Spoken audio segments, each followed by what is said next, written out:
asked for number 18 from the 2019 exam, and it was funny because part of the reason I avoided doing it then is because sometimes if I use a different number of significant figures, people panic. So part of the reason I had avoided doing this problem is because I hadn't looked at the key, and I wanted to make sure that I did it in a way that was either true to the key, or if it was different, I could explain the differences. Same reason why I will be making videos for the other two homework questions. There is no key. This is off of the key. It's blank. It's blank. So I just have to do it from scratch. No wonder they wanted this one. Good question. Good question, person from the chat. 5.782 gram sample of a compound is dissolved in 100.2 grams of benzene. The freezing point of the solution is 2.01 degrees Celsius below that of pure benzene. What is the molar mass of the compound? And you've got a KF value for benzene. Cool. So the goal is this thing. What is the molar mass of the compound? Anytime we are looking for molar mass, that means we are looking for grams divided by moles. So anytime we're looking for molar mass, we want grams divided by moles. The problem gives us grams. So out of these two things, I already have 5.782 grams. So I still need to find the moles. I still need this. But that's the only thing I'm missing is moles. So as I move forward, that's what I'm looking for. I'm looking for moles. Now I have information about freezing point. The freezing point is 2.01 degrees below that of pure benzene. What that means is that's my change in temperature, because it's saying that whatever my freezing point of benzene is, which they didn't tell me, but whatever my freezing point of benzene is, this thing is below, is lower. So that is just my change in temperature. The other thing, it would have been nice if they told you, but because they didn't tell you, we're going to have to assume it. It just says of a compound. It didn't tell you anything about I. So usually this is IKFM for molality, but there's no information about I. Since there is no information and it just says mothballs, we're going to assume I is 1, because there's no, you can't assume it's 2, you can't assume it's 3. So we're just going to assume that this is molecular.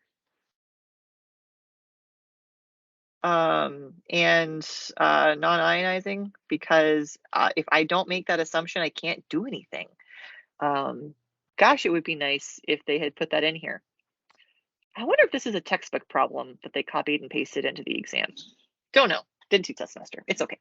So we're going to assume I is 1, because if we don't make that assumption, we can't do anything else. So now I've got KF. So now I actually have all the things. So here is my temperature change. I is going to be 1, KF is going to be 5.12. I'm going to solve for molality. So, and we're going to deal with the molality in a minute. First, I'm going to solve for molality. 2.01 divided by 5.12. Molality equals 0.39 extra digits that I don't need. That's my molality. So that's my molality. I'm actually told how many grams of benzene this is. So I'm going to go ahead. There's different ways to do this. My favorite is actually cross multiplication, because basically, no, I can treat this. Hold on. So this is 100.2 grams of benzene. That's my molality. 100.2 grams of benzene. If that is in kilograms, that's 1,000 grams in 1 kilogram. So 0.1002 kilograms. We're going to treat that molality. So molality is equal to the moles of the solute divided by the kilograms of the solvent. We're going to treat this like it's its own equation. And so all I'm going to do is I'm going to take the molality that I have, 0.392578 is equal to, now I have kilograms of solvent, 0.1002 kilograms, and X is going to be my moles of solute. So I'm just going to solve for moles of solute like that, times 0.1002. X is equal to 0.039336. That's moles of my solute. And now all I should need to do is put those together. So here's my moles of my solute. All I was waiting for were those moles of my solute, 0.039336.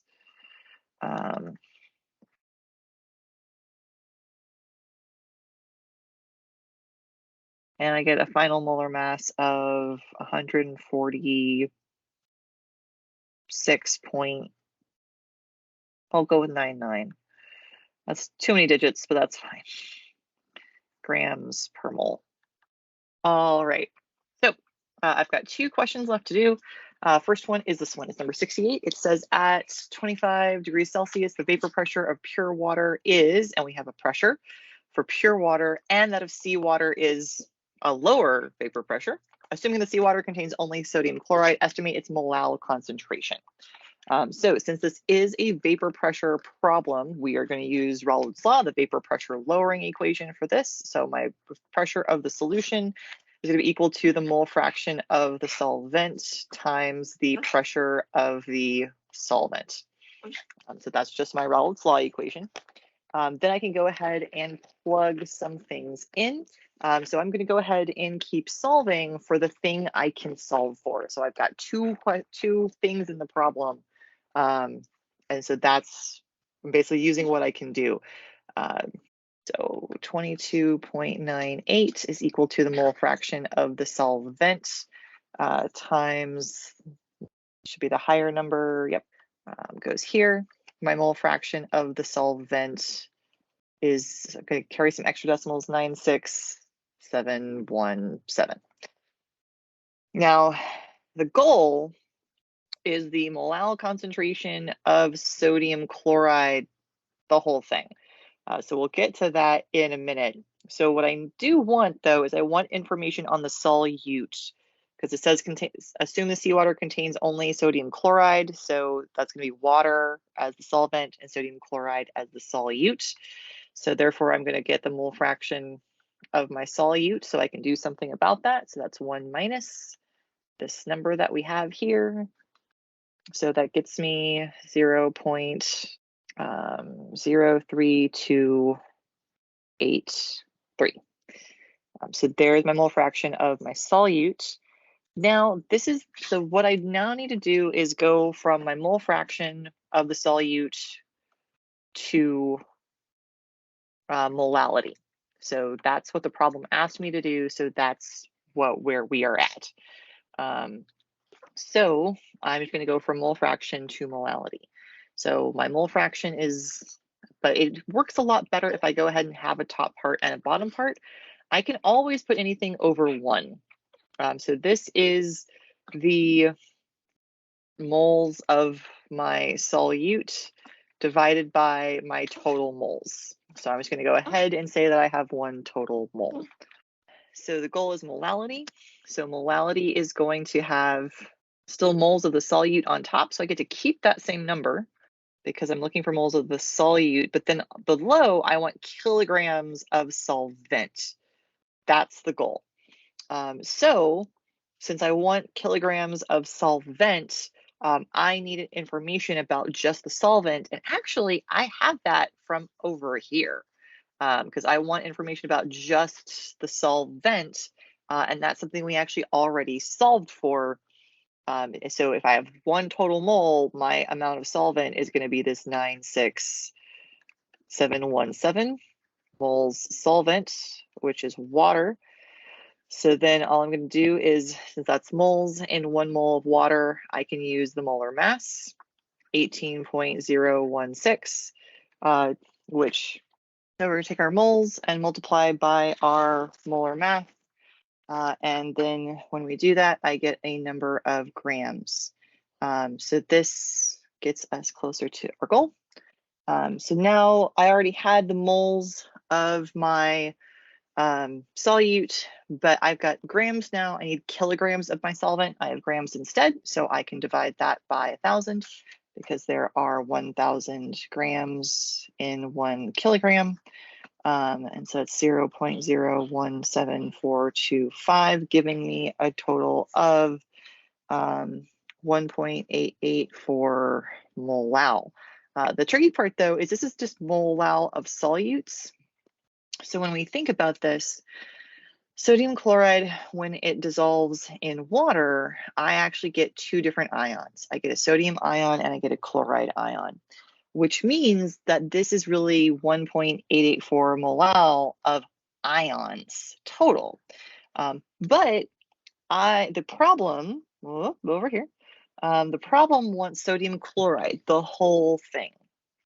So since the problem is asking for the whole thing and not the individual ions, I need to go ahead and say, hey, there are 2 ions for every 1 whole formula unit of sodium chloride. So that's going to give me a final molality of 0.942. So that finishes this problem. What I do want to go ahead and do briefly is take a look at the key, because I think sometimes the confusion between when people ask about homework questions is that the key itself is confusing. So what I want to go ahead and do is show you where some of those similarities and differences are. So word to the wise, when you record a video, for the love of everything, share your screen. I already recorded this video once, but I forgot to share my screen.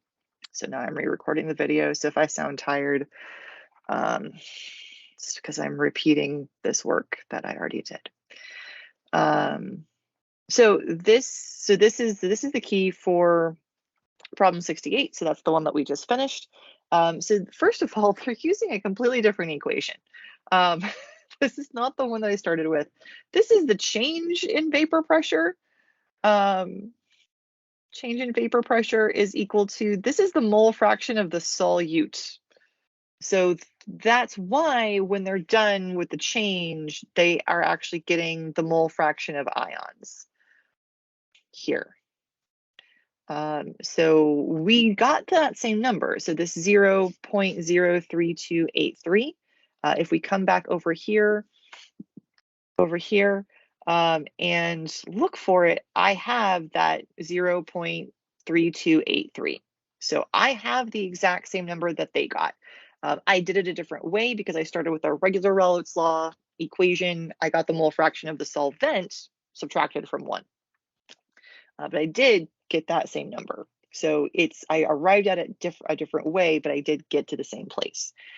Then the other thing is I said, hey, we have mole fraction, right? So over here, I'm like, great, we have mole fraction. We're going to take those moles, say we have 1 mole total. Those are my moles of my solute, and let's move from there. And we need to figure out the kilograms of the solvent, which we did. So this is a way to solve the problem. They took a different route. They went ahead and said, instead of assuming that this is the number of moles, they actually said, let's assume we have 1 kilogram of water as the solvent. So this is a different assumption. You can make this assumption. So it's a completely different starting point, but it still works. So they went ahead and assumed a kilogram of solvent and worked the problem from that viewpoint, which is different from what I did. But if you'll notice, they still got to 1.884 mol. And then had to do the same thing, which is say, hey, that's the wrong number of moles, divide it by 2, get this number. And then because that's all in moles for them, they then went ahead and divided it by the kilogram to get their molality. So the problem looks different, but it is actually, it's the same. So I did a different problem solving method, but it's the same overall. Last problem. So the person who asked for this likely wants to know what part of this can we actually do on an exam. So if this was an exam problem, it would actually just say an organic solid extracted from gum arabic, a gummy substance used in adhesives, inks, and pharmaceuticals, is made, has a solution made with it where it's the solute, and there's 0.65 grams of the solid of this gum arabic in 27.8 grams of the solvent with a freezing point depression. And here's some numbers. Calculate the molar mass, and here's a KF value. So all the stuff highlighted in pink is what the exam problem would look like. And the stuff highlighted in pink is a fair game for the exam. This other stuff that I'm going to underline in blue, elemental analysis showed that, and there's some percentages, and then it asks for the molecular formula of the solid. This is old stuff from chapter 5. So this is not on your exam. So what I'm going to do is I'm going to work this problem. I'm going to go ahead and work everything in pink first. And then from that information, I will still go ahead and do the next part of it, just so you can see it, because somebody asked me to do it. So therefore, I'm going to do it. But just for the record, the stuff in blue is something that you did know how to do back for chapter 5, but it's been a while. And we're not going to make you do it and call it forward. So the stuff in pink, and only the stuff in pink, that's kind of hard to read. So I'm going to erase this so that I can read it a little easier. So going off of the stuff that is now much easier to read. So it says there's a solution of a solid, has freezing point depression, and I want the molar mass. So since I want the molar mass, I am looking for grams. I'm recording, right? If I am not recording, I'll be angry. Good. There's my transcript, recording and transcription. Okay, good. Since I'm in molar mass, I'm looking for grams per mole. This problem already gave me grams. So up here in the very beginning, it says 0.65 grams. So before we've even done any part of the problem, I technically have half of my answer. So I have part of what I already need, which means all I'm looking for are moles. So that's what I need. I need moles of the solute. Then I have information about the freezing point depression. And so I'm going to go ahead and write out my freezing point depression formula and see what I can figure out from all of this. So good news, that's molality. Molality is in moles divided by kilograms of solvent, and I've got information on grams of a solvent. So this is looking good for me. So let's just go from left to right, see what we can find. Change in temperature. The problem gives a freezing point depression. That's what it says with this language, gives a freezing point depression of. That is the change in temperature by itself. So instead of saying the change in temperature, they're telling you one that's freezing point and just freezing point depression. That depression is the same thing as saying the change. It's just a more specific word because it's a lowered change. So the depression, the change, but to a lower number. So there's that part. Then next up, I have the Van 't Hoff factor. This is why I had gone ahead and highlighted, when it was in pink, organic solid extracted from gum arabic. I know that the gum arabic part is extra that you don't necessarily need, but this part, the organic solid part, is actually valuable because this essentially tells you that we could treat this like this was glucose or sucrose or something else like this. That's not what it is, but it's still going to be made up of carbons and hydrogens and oxygens. There's no information about it being an acid or being able to ionize or anything like that. So we can just go ahead and assume that I is equal to 1. Next up, KF, and I'm just given the KF value. So I don't have to worry about it. I don't have to think about it, but I have the KF value. And I wanted to solve for molality, so I will. So after all of that, I can go ahead and solve for molality. 0.195 is equal to molality.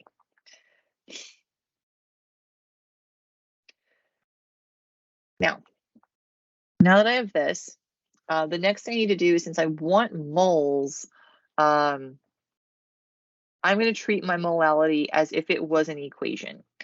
So one of the things that I need to do, though, is I do need to connect this molality to a number of grams of the solvent in the problem. So in the previous problem, I just picked numbers and I was just like, woo, we're going to stay in concentration. Nobody cares how much we have. Now I actually do care because I have a number of grams. So this 0.65 grams has to connect to that amount of solvent. So I have to have my grams connected to my moles. So I have to use real numbers. I don't get to make them up in this case. So I know that molality is equal to moles of the solute, and that's what I want, divided by kilograms of the solvent. So what I'm going to do is I have my molality, 0.195.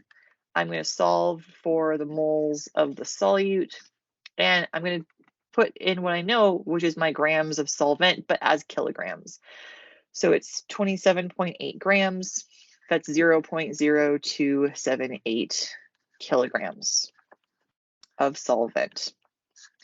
Then from here, I can just solve for my moles, and my moles are equal to 0.005421. So that's the moles, and that's what's going to just go on the bottom over here. So I'm going to go ahead and rewrite this so that way it's all on one line. 0.650 grams divided by 0.005421 moles gets me 119.9 grams per mole. Or this might very well be rounded to 120.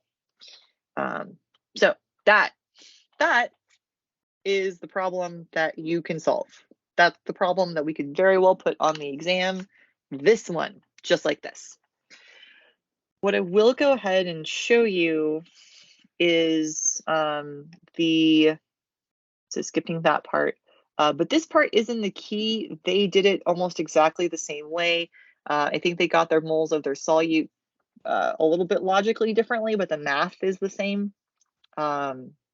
So this part right here is the part of the key that is correct and is what's valid for the exam. Deep breath. I am going to go ahead and finish solving the problem because somebody asked me for it. But again, the part that I've got, this part that we just did, that's valid for the exam. I'm going to keep going just to show you guys how to do it for kicks and giggles, but this next part not on the exam. So you can stop the video right now if you don't want extra chemistry. If you keep going, it's because you just want to know. You're just curious, and that's fine. But this next part's not on this exam. So for this next part, I do actually need to use those percentages because it wants me to calculate the molecular formula of the solid. So I do actually need all the numbers in this problem. So the numbers in this problem, I have 40% carbon and 6.7% hydrogen and 53.3% oxygen. Now, these are all percentages. I am just going to assume that those are grams. So I'm just going to assume 100 grams. And so these now just become grams. That is a weird assumption. But again, back in chapter 5, we could make that assumption. What I am going to do, because the goal is to get to a formula, I want to talk about carbon and hydrogen and oxygen in a formula. In order to do that, this should all be mole ratios. So what I am going to do is divide each one of these by its own molar mass. So this is all going to be divided by different numbers because I'm dividing by its molar mass. After I do that, I get carbon of 3.33, hydrogen of 6.65, and oxygen of 3.33. If I wanted to right now, I could actually go ahead and put these numbers in here and I could have mole ratios. We never do mole ratios with decimal places. So this isn't good enough. It's technically a mole ratio, but it's not, they're not whole numbers. It's not what we want. So we're going to use an old math trick and divide each one of these by the smallest number. So basically we're dividing these all by the exact same number. That's why we're allowed to do it, is because we're treating this like an algebra equation and dividing them all by the same thing. When we do that, we basically get 1 carbon, 2 hydrogens, and 1 oxygen. This is what back in chapter 5 we referred to as an empirical formula. If we went ahead and took the molar mass of this empirical formula, we get about 30 grams per mole. Not exactly, but pretty close to 30. I'm just taking the decimal places off of it. We get 30 grams per mole. The molar mass that we calculated is pretty close to 120. These numbers go together. So 120 is the whole thing. The piece that we calculated is 30. That would give me a grand total of 4. So basically this thing we calculated, 1 carbon, 2 hydrogens, 1 oxygen, is 1/4 what we need. So we're just take this number we calculated, the 4, and multiply it out, and we get C4H8O4. And that's my molecular formula. So old stuff from chapter 5. So this is just a recall back. Honestly, it's not bad to go back and recall other things for those of y'all that are going to be doing the MCAT. There's all kinds of stuff from Gen Chem 1 that comes back. So it's not bad to go back to, but that's all that they did. So that's what the beginning of this key is. So it says 100 grams of a compound. There's taking the grams, getting the 3.33 just like we did. There's the empirical formula. Then you need the actual molar mass. And then here is their calculated empirical mass, the dividing, there's the 4, there's the final answer. Their method 2, I'm not going to go into mostly because you still get the same answer, you just started from a different location. But honestly, I assume the person that was curious about this because they didn't remember about the empirical formula part, or they wanted to know if the empirical formula is valid for this exam, which that is not. So hope y'all have a lovely evening or afternoon, and good luck on your exam.